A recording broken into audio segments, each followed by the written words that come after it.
souhaite en effet vous remettre à chacun la médaille de notre université. Alors, je vais commencer par toi, Christian.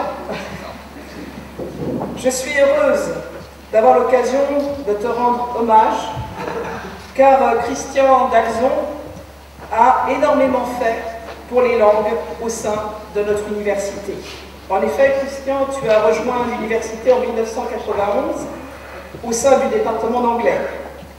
Tu t'y es montré un enseignement dynamique, plein d'idées. Tu as créé des parcours en langue étrangère dès le départ pour des étudiants qui n'étaient pas spécialistes et en particulier en sciences économiques. Tu as également piloté un groupe de réflexion et de proposition sur l'enseignement des langues à l'Université de Versailles Saint-Quentin-en-Yvelines et tu as surtout fondé en 2002 un centre de ressources pour les langues que tu as dirigé jusqu'en juin dernier. Tu as succédé à ce service, Laurent Bazin, et tu as été vraiment à l'initiative d'un projet qui aujourd'hui se développe de façon importante avec ce nouvel institut de langue et d'études internationales dont je souhaite à présent doter l'université dont j'ai parlé tout à l'heure. C'est donc ton travail de pionnier et de bâtisseur que je souhaite saluer et c'est pourquoi je suis heureuse de te remettre, Christian, la médaille de l'université en notre nom à tous.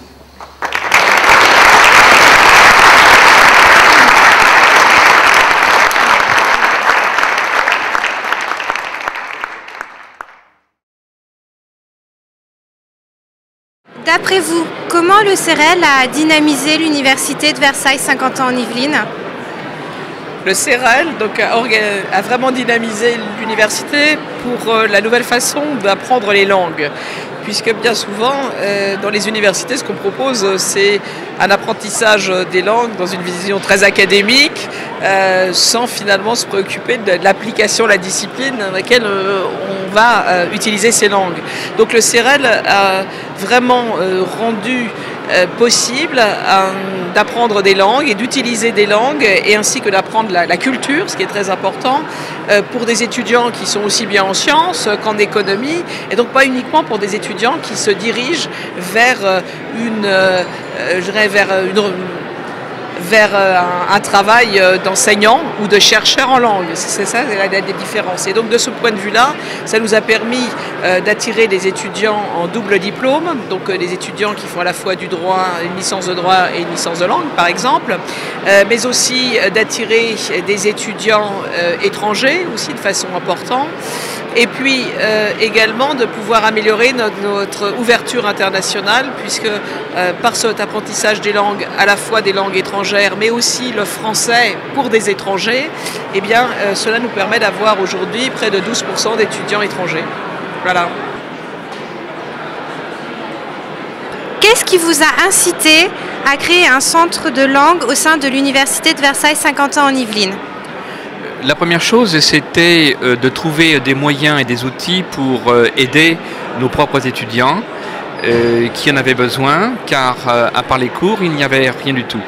Donc j'ai commencé par créer un laboratoire multimédia, ça a été la première chose, pour nos propres étudiants, pour qu'ils se perfectionnent dans la langue qu'ils apprenaient déjà en faculté, dans leurs cours, ou bien pour s'initier à une nouvelle langue. La seconde chose, ça a été d'ouvrir le CEREL, le centre de langue à l'époque, qui ne s'appelait pas encore CEREL, à la population locale, aux particuliers et aux entreprises. Car j'ai toujours cru au fait qu'un centre de langue universitaire devait, quand c'était possible, s'ouvrir aussi à l'environnement local, pour aider, pour intervenir auprès des gens qui en avaient le plus besoin, et en particulier les demandeurs d'emploi. Merci. À l'heure de votre départ de la tête du centre de langue, quel bilan vous faites? Bilan positif, je pense, puisque le centre de langue qui était parti avec une cinquantaine à peu près d'étudiants, maintenant est devenu un véritable centre de langue universitaire reconnu au sein de notre université, reconnu aussi au sein de l'environnement local, mais aussi même au niveau national. Donc je pense que nous avons fait d'excellentes choses dans ce domaine Et il y aura aussi un projet, ce sera futur, concernant un nouvel institut des langues qui va se créer dès cette année. Et dernière question, comment voyez-vous l'enseignement des langues dans le futur? Question très difficile. On ne peut pas lire dans le mar de café, mais ce que l'on peut savoir en tous les cas, c'est que les étudiants et les personnes en général, quels qu'ils soient, auront de plus en plus besoin d'apprendre et de se perfectionner dans les langues étrangères, de bien les connaître, pour communiquer à l'international bien sûr, pour voyager, pour accueillir aussi nos étudiants étrangers en France.